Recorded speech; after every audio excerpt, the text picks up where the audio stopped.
जी, बहुत बहुत शुक्रिया मुमताज़ साहब, और उन तमाम लोगों का भी शुक्रिया जो मेरे लिए दुआ गो रहे। बहरहाल ये जो डेवलपमेंट्स हैं वो बड़ी तेज़ी से हो रहे हैं और बहुत ही ख़तरनाक मोड़ पर हम लोग आ चुके हैं। और ये इस वक्त जो एक न्यूज़ बहुत ज़बरदस्त जो है, दुनिया का बहुत बड़ा जर्नलिस्ट है पेपे एस्कोबार। ये पेपे एस्कोबार का नाम डाल करके गूगल के ऊपर लोग सर्च करें, उन्होंने अभी एक बड़ी ज़बरदस्त न्यूज़ को सामने रखा है कि ईरान के ऊपर जो हमला हुआ, तो वहाँ के ऊपर जो हल्के फुल्के ड्रोन गए वो तो गए, लेकिन उसको सामने रखने के बाद एक बहुत ही खतरनाक हमला वो F-35 के जरिए किया गया, और मतलब करने की तैयारी बनी।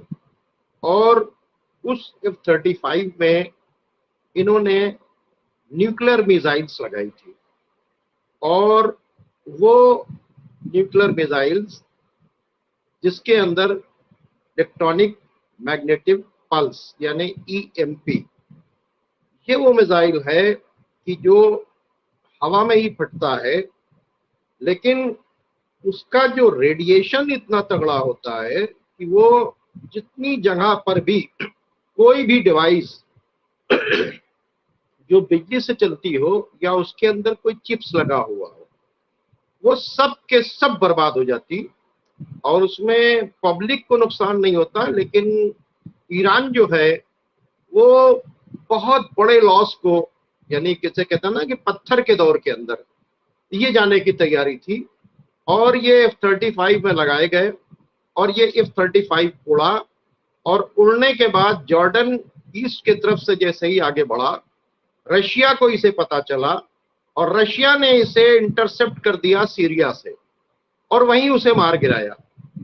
ये न्यूज़ अभी जो लीक की है, ये जो जैसा कि मैंने आपको बताया कि ये पेपे एस्कोबार ने न्यूज़ लीक की है, और इसको बाकायदा तौर के ऊपर अमेरिका वगैरह ने सबने छुपाया था। लेकिन इस लीक होने के बाद जो है पूरी दुनिया में इस वक्त हड़कंप मचा है कि इसके मतलब इजराइल जो है न्यूक्लियर अटैक करके दुनिया को एक बहुत बड़ी आग में जो है न्यूक्लियर जंग के अंदर झोंकना चाहता था। और दूसरी ये बात और भी है कि इसके अलावा खुद अमेरिका ने अपने B-52 जो हैं यहाँ पर किसी मिडिल ईस्ट के इर्द गिर्द या करीब के कंट्रीज के अंदर कहीं पर उन्होंने उसे रख रखा है, और उसके अंदर भी उन्होंने इसी तरह का माइक्रोवेव, यानी ये भी जो है इलेक्ट्रॉनिक मैग्नेटिक पल्स वाला है। और ये जो सेम काम जो क्या नाम है इजराइल कर रहा था, उससे बड़ा काम जो है ये क्या नाम है अमेरिका इस अपने मिसाइल से, यानी उससे ज्यादा पावरफुल मिसाइल से इसको वो करना चाहता है ईरान के ऊपर अटैक। तो ये जो न्यूज लीक हुई है, और ये पेपे एस्कोबार ने जो क्या नाम है इजराइल का ये जो एक्शन था, जिसको हम लोग कह रहे थे ना कि वहां पे छोटे से ड्रोन दिखाई दिए, वो छोटे ड्रोन तो सिर्फ धोखा देने के लिए थे। तो इसके मतलब अब इस पर पूरा वर्ल्ड का मीडिया चर्चा कर रहा है, जब पेपे एस्कोबार ने, क्योंकि इस न्यूज को छुपा दिया था सबने। लेकिन ये जो पेपे क्या नाम है एस्कोबार हैं, ये मतलब बड़ी बड़ी इंटेलिजेंस एजेंसीज के साथ में जुड़े हुए हैं, और रशिया पर और चाइना पर और क्या नाम है अमेरिका के ऊपर, इनके ऊपर पूरा बहुत मतलब यानी कि बहुत ज्यादा ध्यान रखते हैं। और उसके बाद उन्होंने इस न्यूज को, अच्छा चाइना क्या नाम अमेरिका वगैरह ने और उन्होंने सब ने इस न्यूज को दबा दिया था, लेकिन ये न्यूज क्योंकि इसके वजह से बड़ा बवाल होता। इसके बाद आपने देखा कि एक नया डेवलपमेंट जो हुआ, वैसे तो आप देख रहे हैं कि जिस तरह से लड़ाई चल रही है, हिजबुल्लाह के अटैक्स भी चल रहे हैं, इधर जो है हमास के भी अटैक्स चल रहे हैं, और उधर जो अटैक हुआ था क्या नाम है इस्लामिक रेजिस्टेंस ऑफ इराक के ऊपर, उनके हेडक्वार्टर के ऊपर, क्या नाम है, हजदुश्शाबी के, उसके बदले के लिए उन्होंने इलात के ऊपर अटैक किया था। और आज भी गोलान हाइट्स के ऊपर लगातार अटैक्स चल रहे हैं, लगातार अटैक्स चल रहे हैं, वो तो था। लेकिन ये कितने खतरनाक काम को, जो जिससे आज पता नहीं क्या हो गया होता दुनिया के अंदर, ये न्यूज जो है लीक करके पेपे एस्कोबार ने पूरी दुनिया के अंदर एक हंगामा मचा दिया है। और इस वक्त जो है ज्यादातर जो है वेस्टर्न मीडिया इस न्यूज को बाकायदा तौर के ऊपर कवर कर रहा है, इस पर डिबेट चल रहा है। कोई कह रहा है कि ये प्रोपेगेंडा है, कोई कह रहा है नहीं। मतलब इसके ऊपर एक बहुत ज्यादा जो है सवालात उठ रहे हैं। ये इतने खतरनाक स्टेप को इजराइल ने लिया था, और इजराइल इसलिए खामोश हो गया कि चूंकि उसका मिशन भी फेल हो गया और उसका F-35 भी हिट कर दिया रशिया ने। फिर रशिया ने अभी एक बहुत बड़ा रोल प्ले किया है। देखिए बात क्या है, अमेरिका की इमेज जो है मुमताज साहब पूरी तरीके से चौपट हो गई। अमेरिका अकेला पड़ गया। अमेरिका की पोजीशन है कि G7 की कंट्री के अंदर भी उन्होंने मीटिंग की और उन्होंने कहा कि भाई चाइना और रशिया और ईरान मिलकर पूरी मुसीबत खड़े किए हुए। चाइना इतने सस्ते हथियार बेच रहा है जिससे हमारी इकोनॉमी चरमरा रही है, तो हम लोग ऐसा करते हैं कि इनको बाकायदा तौर के ऊपर इन सबको बिल्कुल अलग कर देते हैं। तो वहीं पर जापान ने कहा G7 की मीटिंग के अंदर कि जर्मन ने कहा कि हम तो तेल लेंगे भाई, हम रशिया से तेल लेंगे, हम रशिया से इस तरह के ताल्लुकात नहीं खत्म कर सकते। दूसरी बातचीत है रशिया का ये कहना कि पूरी तरीके से हम सिक्योरिटी देंगे। हम हैं, चाइना है और तमाम इस्लामिक कंट्रीज, जो वर्ड इस्तेमाल किया इस्लामिक कंट्रीज, कि आप लोगों ने देख लिया कि आपके साथ अमेरिका वगैरह ने क्या किया और अपना यस्मैन बना के रख रखा है। आप हमारे साथ आए, आपको रेस्पेक्टेड एक प्लेस जो है वो दी जाएगी और आपको बराबरी के से बात करने की और अपने राइट को रखने की। ऐसा नहीं हो कि हम विटो कर देंगे सब कुछ खत्म। ये सारी चीजें हो ही इस वास्ते रही हैं कि दुनिया, अब अमेरिका और इजराइल अगर देखें तो वही एक तरफ है।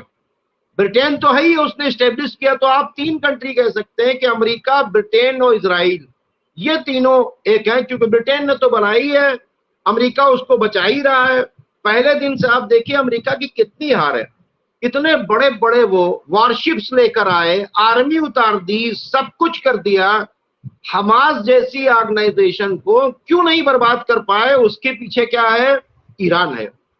ईरान के पीछे कौन खड़ा हुआ है? रशिया खड़ा है, चाइना खड़ा हुआ है। इसलिए ईरान इनके लिए आज से नहीं, ईरान के रिवोल्यूशन के आने के बाद ये 45 साल से ईरान जो है वो अमेरिका के लिए और इजराइल के लिए नासूर बना हुआ है। तो जाहिर सी बातचीत है, वो देख रहे हैं कि जो कुछ हो रहा है, अगर ईरान को खत्म कर देंगे तो हमास क्या कर लेगी? हमास को कोई सपोर्ट नहीं कर रहा। आप देख रहे हैं कोई इस्लामिक कंट्रीज नहीं सपोर्ट कर रहा है, बल्कि तमाम इस्लामिक कंट्रीज ने बाकायदा तौर के ऊपर इसका सौदा कर लिया था, बाकायदा तौर पे अब्राहम एकॉर्ड कर लिया था, बाकायदा तौर के ऊपर जेरूशलम को इजराइल की कैपिटल बना लिया था। तो ये सारी चीजें हो चुकी थी। तो सबसे बड़ा अड़ंगा जो है वो लगाया किसने? हमास ने। और हमास को जब मिटाने के लिए आए तो बाकायदा तौर के ऊपर शील्ड बन के ईरान आ गया। तो इसलिए ईरान इनके लिए बहुत बड़ी सरदर्दी बना है। तो पॉसिबिलिटी यही है कि भाई ईरान को खत्म करना। असल में इससे पहले देखिए इराक ने जब न्यूक्लियर बॉम्ब बनाने की कोशिश की थी तो वहां के ऊपर इजराइल ने अटैक करके उनको तबाह कर दिया था। सीरिया ने बनानी शुरू की थी तो वहां के ऊपर उनकी लैब के ऊपर अटैक कर दिया था। और ईरान के न जाने कितने न्यूक्लियर साइंटिस्ट जो थे उनको मार दिया गया। कई बार उनके ऊपर जो है इलेक्ट्रॉनिक वहां के ऊपर हमला किया गया बाकायदा तौर के ऊपर।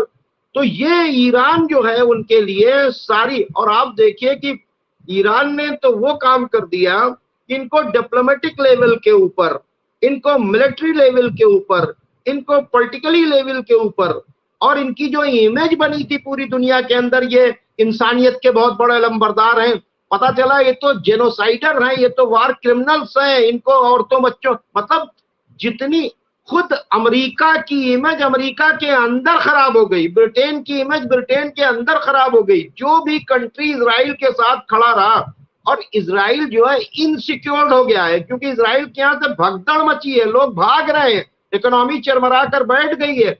उन्होंने जो 3 बिलियन का जो उनका बहुत बड़ा जो था एसेट था, उसको जो बॉन्ड था, उसको उन्होंने बेचा है निकाल के। तो ऐसी पोजीशन में अगर देखा जाए तो ईरान उनके लिए बहुत बड़ा खतरा, सबसे बड़ा खतरा ईरान है। और ईरान के कनेक्शन किससे हैं? रशिया से भी हैं और क्या नाम है, चाइना से भी हैं। तो ऐसी पोजीशन में ईरान उनके लिए सबसे बड़ी सरदर्द बना है। दुनिया में अगर देखा जाए तो इजराइल और इजराइल की एलाइज, अमेरिका और अमेरिका के एलाइज और ब्रिटेन उनके एलाइज के लिए सबसे बड़ा जो खटक रहा है वो है ईरान।